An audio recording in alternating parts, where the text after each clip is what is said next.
Hey guys, it's Rachel from Little Ring Lamb, and today I have my top 10 of 2017. So these are books that are not necessarily published in 2017, but books I read in 2017 that I absolutely adored. And usually if you've watched these videos in the past, I do have an 11th category or 11th book, which is the Most Conflicted Award, which is conflicted in a good way. So it's either like I was conflicted about a plot detail, but I really liked it. I was conflicted about a love triangle, but I really liked it. It's kind of an excuse for me to have a bonus book, and this year I actually have 11 in my top 10 list because I couldn't get rid of one of the books. One of the books I had, it's not like one that's like I'll always go back to, but it's one I really enjoyed this year, and I didn't want to take it off the list because I did really enjoy it. Is it an ultimate favorite? No, but I really enjoyed it, so I didn't want to take it off the list. But anyway, we're going to get going with the list. Then I guess numbers 11 to 2. Yeah. Or like, I'm just going to make it simpler. I have a number one favorite, my top favorite book of the year, which I will go over after I finish the regular list. Then I'll go over my conflicted award and the other bonus book. So that's how it's kind of going to go. So the rest of these are in no particular order, from favorite to least favorite, until I get to the number one spot. So one of my favorites is Homegoing by Jassy. I forget how to properly pronounce the name, so I'm very sorry about that. But this book was all over the place, I believe, last year, and everybody was talking about it, so that instantly like made me interested because it was just getting so much acclaim, and everybody that I was seeing that was reading it was really loving it, and the premise sounded really interesting. It was definitely really interesting. This book was one of my favorites this year. This follows two family lines, or not two family lines, but two sisters. They're half sisters, and their family lines, and each chapter takes place, like switches back and forth between the sister sides of the family tree and generations. So you only get one chapter of each person, but the fact that this author was able to make those chapters so impactful and you were instantly attached to these characters, and it didn't take time to really get to know them. Like right from the get-go, I was really interested in the characters. I had connections to them, and then you flip to the next one. Like you have such heavy feelings for them, and this book was just a phenomenal book all around, and the hype is definitely lives up to the hype for sure. The next book is 24 Hours in the Life of a Woman by Stefan Zweig, and I'm not sure also if I'm pronouncing his last name properly. And this book is basically a tiny book talking about Mrs. C and kind of, you know, the new purpose in her life.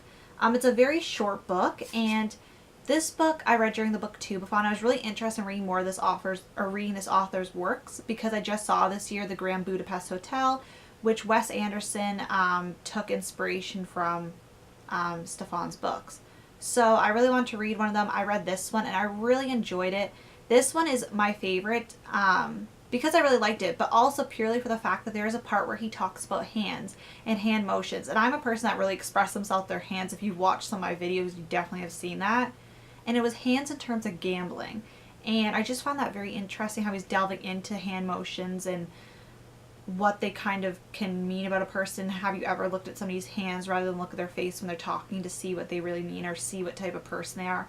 It was just very interesting and very in-depth, and I really liked that.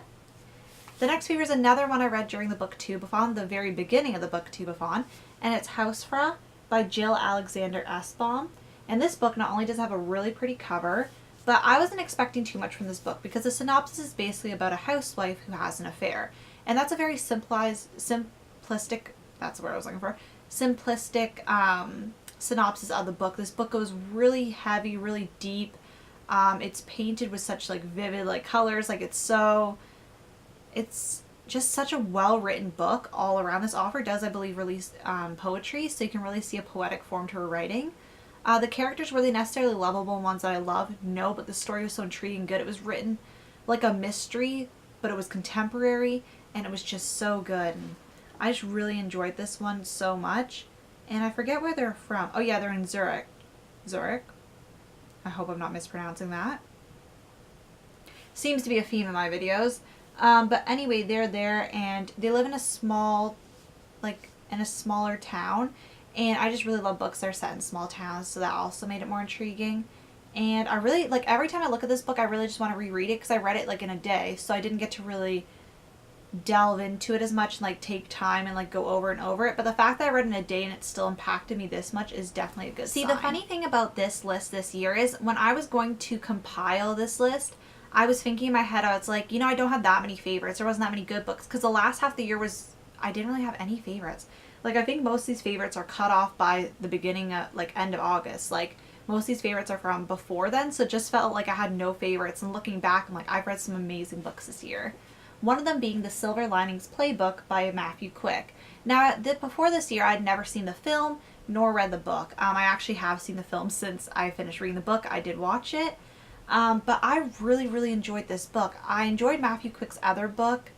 I'm forgetting the name of it. Leonard Peacock. If you type that in Matthew Quick, you'll find it. Please forgive me, Leonard Peacock. I think that's it. And I really, really enjoyed this book. I enjoyed the way it was written. It was written in a really fast manner.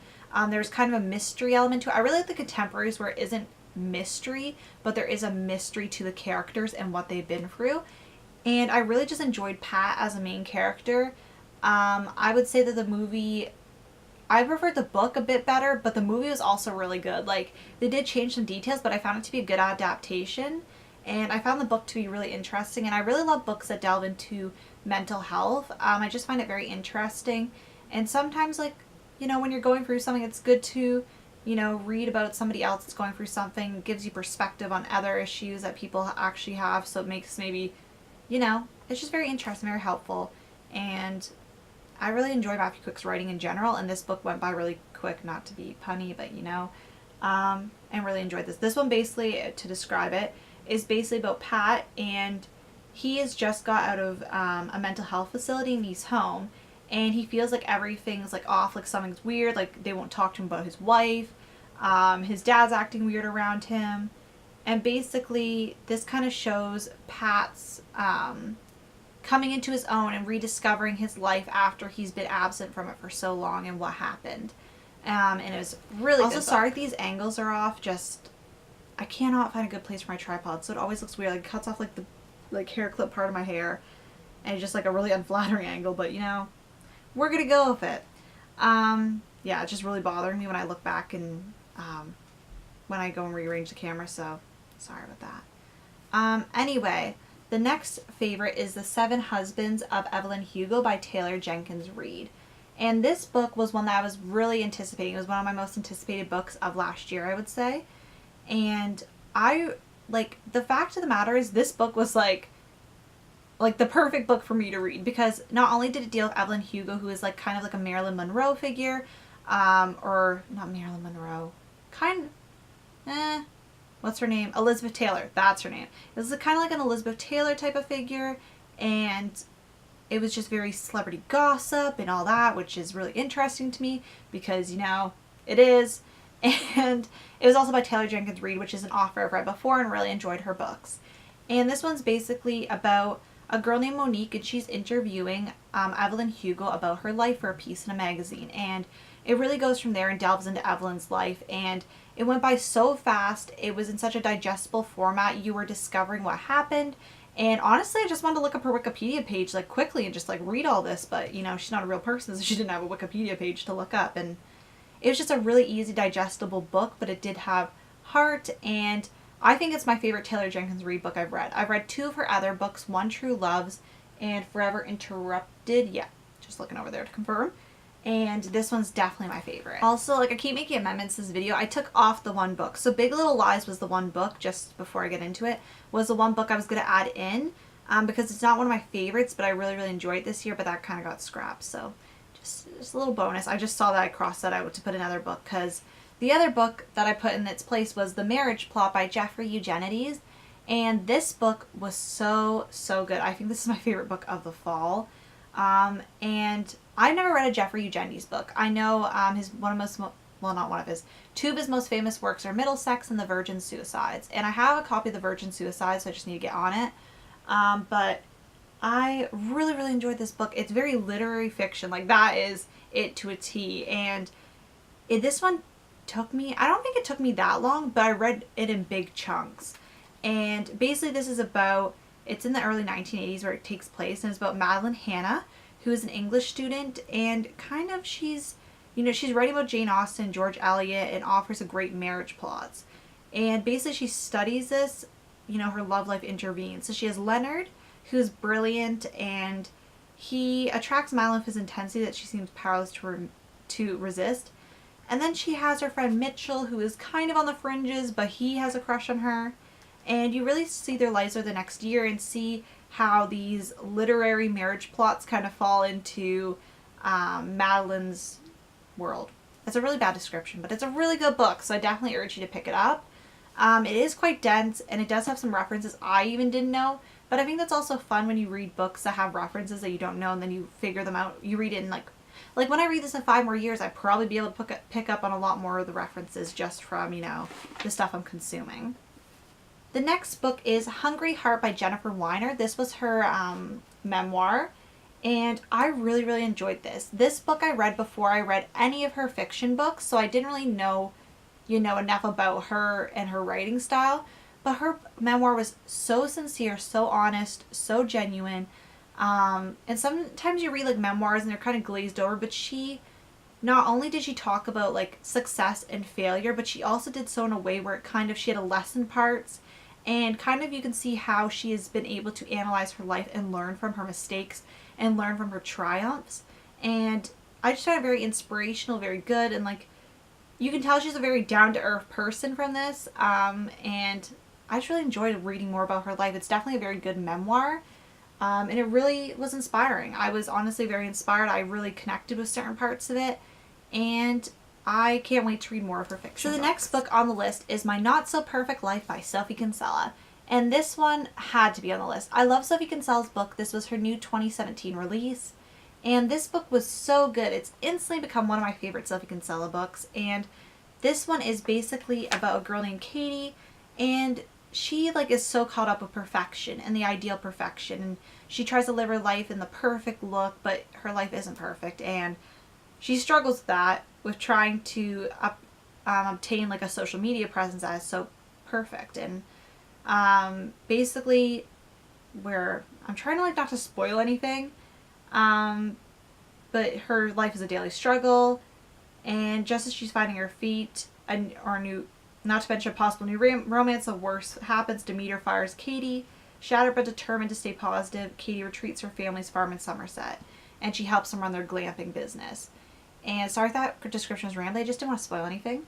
But yes, this book was so good. Sophie Kinsella's books are just instantly able to like read them super fast because they're so like, they're written in a way where it's like you just, it's like you just get engulfed by the words and you just can't let go. And that was definitely the case with this book. I read it super fast, if I'm not mistaken. And I just really enjoyed it. I keep saying that about every book, but honestly, I don't know what else I can say. I really need to get look up some synonyms. Yeah. Number 2 is The Best of Adam Sharpe by Graham Seamsian. Now this was his new release of 2017 as well. And oh my gosh, I really enjoyed this book. And this book was like, I love The Rosie Project and The Rosie Effect, and I love this book, which are his 2 previous books, but I love this book in a different way. And this book, like The Rosie Project and The Rosie Effect, yes, it was a series, and I liked the author's writing, but this book definitely cemented this author as an auto-buy author for me, and an author that I really enjoy. And I was kind of a bit wary because obviously you don't know when an author writes a really good series that you love, how it's going to translate if it's like a different characters and all that, but it definitely did translate. And I really enjoyed this book. This book is actually kind of funny because I was reading it when I was sitting in my law class, because we'd have a 20-minute break because the class is basically all presentations, either presentations from like lawyers or people outside the class. And then the last half when I was reading this was presentations for my classmates. We had to do 20-minute presentations. And I was reading this on break and my teacher's like, "Oh, what are you reading?" And I was like, "The Best of Adam Sharpe." He's like, "Oh, who's that?" I'm like, "No, like it's the character. It's not like because I think he thought it was like an academic." I was like, no, it's a contemporary story. Still really awesome regardless. And basically this is about Adam Sharpe, and he has always been obsessed with the girl that got away. And on the cusp of 50, he thinks he's content, but he's not quite content because of that. And it's his nostalgia for what could have been with this girl that got away, Angelina. And basically Angelina gets in touch out of nowhere, and Adam is kind of at a crossroads of what to do with his life, and I found it very interesting. Very good book. Like, I really want to reread this book. Like, just talking about this book makes me want to really reread it. Maybe I should do that soon. I'm definitely considering it. So my number one favorite is Madonna in a Fur Coat by Sabahattin Ali. And this book has just like captured my heart. It's so good. I really connected with the character Maria. The reason why this book is also one of my favorites is because of Maria. She was just a character that I honestly, like, her rationale and her thinking, like, really, when it came to relationships and love, was very interesting. The fact of the matter is that Maria was going through and talking about stuff that I was relevantly going through in my life, and it just added some comfort. And the fact that this is a classic also is really awesome, and it's only been in publication in English for, this will be the second year, or the third year, and it's just a story about, basically it's hard to describe without ruining it, but it's basically about, I don't want to say anything about the plot because there's also no plot in the back and on the front. I would go into this blind just knowing that it's a bit I'll read the back quote. Moving and memorable, true, full of yearning and melancholy. So this book will take you on a journey. It's a short book, but it packs a punch, and it really makes you think about relationships, friendships, all that. And definitely when it comes to respecting boundaries. When somebody sets parameters. And I found it very interesting how she was so confident in her decision. She was like, no, I will not do this because of this. She's not just like, oh, like, no, like, she was actually a very confident character. And this author, for the representation, for how feminist, because this text was pretty feminist for, like, the time period, because I believe it was written in the 1920s or 30s. He took a lot of, like, he got a lot of hate for that, and you could tell how feminist this text is, and for a classic, that's really rare, so I really enjoyed that. And yes, that is my top 10 list. So now into my conflicted award and my bonus book. So my most conflicted award goes to The Lost World by Michael Crichton, the sequel to Jurassic Park. And this is only conflicted, I absolutely adored this book. I don't even know which one I like better, the first or second. Like, they both have so much to bring and so much to offer. But I put it my most conflicted because I did read half of it years ago. So that's its contention. I was most conflicted whether to add it to the list because I had read half of it a few years previously, and I got distracted, but then I completed this year. So that was the way to get that on the list because, you know, my rules. And the bonus book is Winter Solstice by Ellen Hildebrand, the fourth and final book in the Winter Street series. Now, this book, loved it so much. And I thought it was just a great conclusion. I wanted to add it to the list, but there's really no room for it. And I was like, I'm definitely adding it to this video because I really, really enjoyed it. And basically, if you notice, this list did not have any Sarah Shepard. I was shocked. But, like, this list was very different. I didn't have any YA. Yeah, no YA. And usually I have one or two, but the fact that I had no YA on this list was very crazy to me, but I haven't been reading as much YA, so it makes sense. But I was just shocked by that. No Sarah Shepard. This list was very different than years previously. I feel like I read more authors I hadn't read before. I felt like I had a decent reading year. I read a lot of good books, but then I had a kind of slow descent in the last half of the year, but I really enjoyed last year. I think it was a good reading year. I definitely branched out a bit more, and can't complain about that. And yeah, definitely let me know your favorite books in the comments below. If you don't make videos, if you make videos or have a blog or anything, definitely leave that in the comments because I love watching these videos because I find so many good books out of them. So definitely share. These are like my favorite videos to watch because it's just like so much fun. And yeah, I'll see you guys later. Bye.